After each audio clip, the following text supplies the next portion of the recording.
India দল ঘোষণা করার পর থেকে ইন্ডিয়ার বিভিন্ন ক্রীড়া বিশ্লেষক, সাংবাদিক যারা আছে সবাই সমালোচনাই করছে এই দলটাকে নিয়ে। আসলে এই দলটা খারাপ সেটা বলছে না, বলছে যে জেসওয়ালের কেন জায়গা হলো না, বিশেষ করে আরও বেশি বলছে সেটা হচ্ছে শ্রেয়াস আয়ারের কেন জায়গা হলো না। তা আমার দৃষ্টিতে আসলে শ্রেয়াস আয়ার কিংবা জেসওয়াল কিংবা মোহাম্মদ সিরাজ, এই তিনটা আমার দৃষ্টিতে লেগেছে এই তিনটা প্লেয়ারের জায়গা হওয়া উচিত ছিল। এখন জায়গাগুলা কোথায় আসলে চেঞ্জ করা দরকার ছিল এই তিনটা প্লেয়ার, সেটা নিয়ে একটু আলোচনা করব। তবে যেই দল হয়েছে ইন্ডিয়াতে আসলে ভালো মানের প্লেয়ারের সংখ্যা এত বেশি, সবাইকে তো আর জায়গা দেওয়া যাবে না। 15 জনের সদস্যের বেশি তো আপনি স্কোয়াড ঘোষণা করতে পারবেন না, চাইলেও পারবেন না। সুতরাং প্লেয়ার এত বেশি যে ওরা যদি আরেকটা টিম করে সেইখানেও আপনার 19-20 হবে না, সেম কোয়ালিটির প্লেয়ারই থাকবে। সাদাকে সাদা কালোকে কালো বলিব, সাদাকে কালো কালোকে সাদা বলিতে পারিব না, আর আইসক্রিম ব্যতীত কারো পা চাটিতে পারিব না। Hello viewers, it's me Rony bro, welcome to another new video.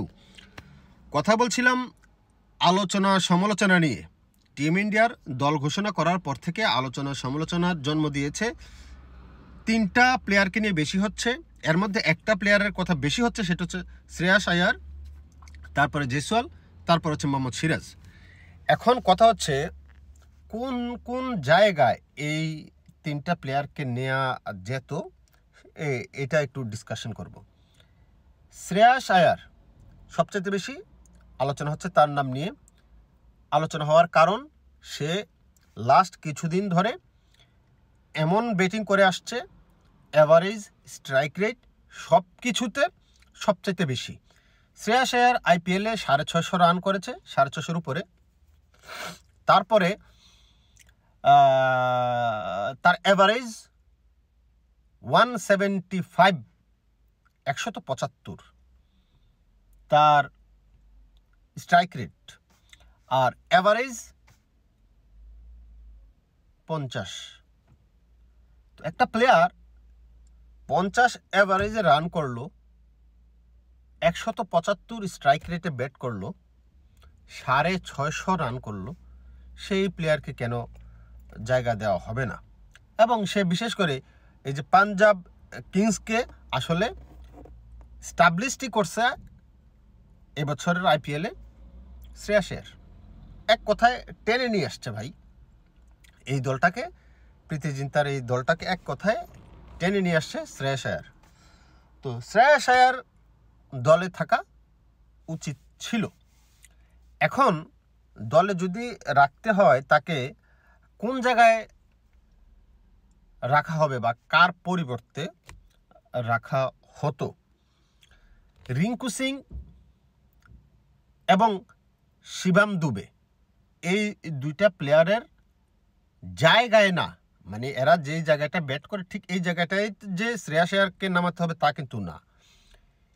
এই দুইটা প্লেয়ারের পরিবর্তে শ্রেয়াস আয়ারকে নেওয়া যেতে পারত, দুইটার যে কোনো একজনকে। রিঙ্কু সিং যেই জায়গাটায় ব্যাট করে মিডল অর্ডারের লাস্টের দিকে 6-7, শ্রেয়াস আয়ারকে হয়তো 6-7 আপনি খেলাতেন না, আপনি শ্রেয়াস আয়ারকে 3, 4, 5 এই যে কোনো একটা জায়গাতেই তাকে সেট করানো যেত। তাকে সেট করলে আকসার প্যাটেলের জায়গাটা একটু পিছনে যেত, হার্দিক পান্ডিয়ার জায়গাটা একটু পিছনে যেত, এটাই পার্থক্য, এছাড়া আর কোনো পার্থক্য নাই। তো আমি মনে করি যে শ্রেয়াস জায়গা পেত রিঙ্কুর জায়গায়, না হয় শিবম দুবে। শিবম দুবের কেউ আপনি চেঞ্জ করতে পারতেন। শিবম দুবেকে নেওয়া হয়েছে, আইপিএলে খুব বেশি পারফরমেন্স নাই, কিন্তু শিবম দুবে অলরাউন্ডার হিসেবে টিকে গেছে। কারণ শিবম দুবের ওই জায়গাটাতে শিবম দুবে ঠিক আছে। বাট যেহেতু শিবম দুবের পরিবর্তে যে অলরাউন্ডাররা আছে, আপনার অভিষেক শর্মা বল করতে পারে, তারপরে স্পিনার তো আছেই, এখানে যে আপনার একজন অলরাউন্ডার লাগবেই লাগবে এমন কিন্তু না। শিবম দুবের যে একেবারে গুরুত্বপূর্ণ সদস্য তা কিন্তু না, কিন্তু ওই জায়গাটাতে ঢুকানো যেত, ওই জায়গাটাতে বলতে তার পরিবর্তে।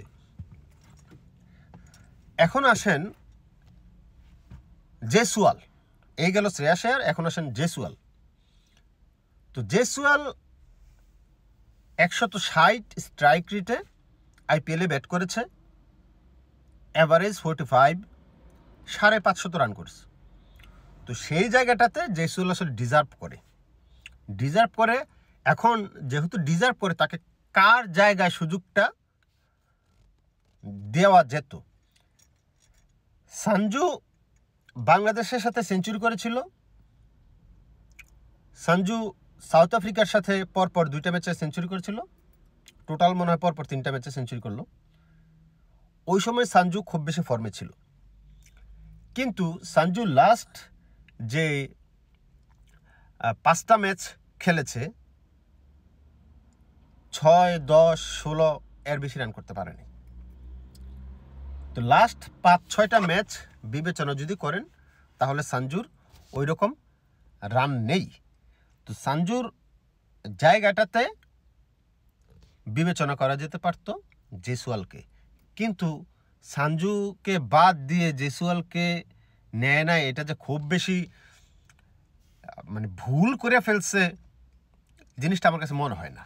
কারণ একটা প্লেয়ার টানা 3টা সেঞ্চুরি করার পরে যদি 5টা ম্যাচ একটু খারাপ খেলে তাকে বাদ দিয়ে দিতে হবে দল থেকে, এটা আমি আসলে সাপোর্ট করি না।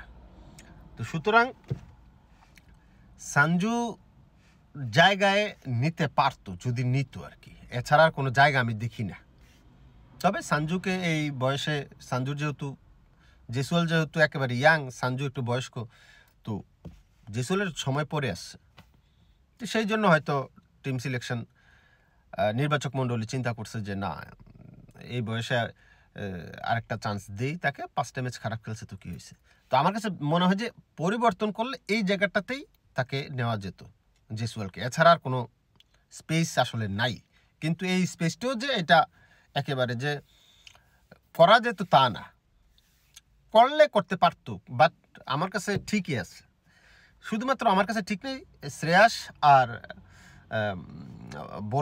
বোলিং ডিপার্টমেন্টে আপনার মোহাম্মদ সিরাজ, কৃষ্ণা সিরাজ, এই 2টা প্লেয়ার ডিজার্ভ করে। এখন জায়গা তো নাই, একটা জনকে যদি জায়গা দিতে হয় তাহলে আমি বলবো যে সিরাজ। তো এখন সিরাজের কথা আসেন। বোলিং ডিপার্টমেন্টে জাসপ্রীত বুমরা, আরদীপ সিং, হর্ষিত রানা, 3টা পেস, সরি।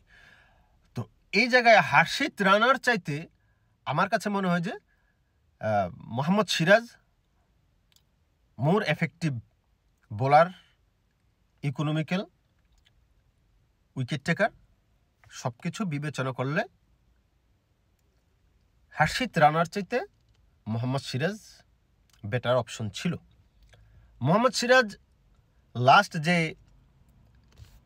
সিরিজটা খেললো ইংল্যান্ডের সাথে, সেখানে জাসপ্রীত বুমরা কন্টিনিউয়াসলি খেলতে পারে নাই ইনজুরির কারণে।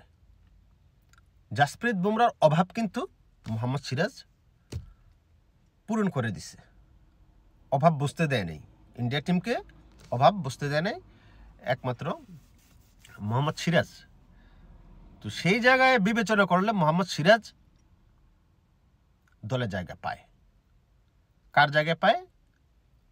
হর্ষিত রানার জায়গায় পায়। হর্ষিত রানা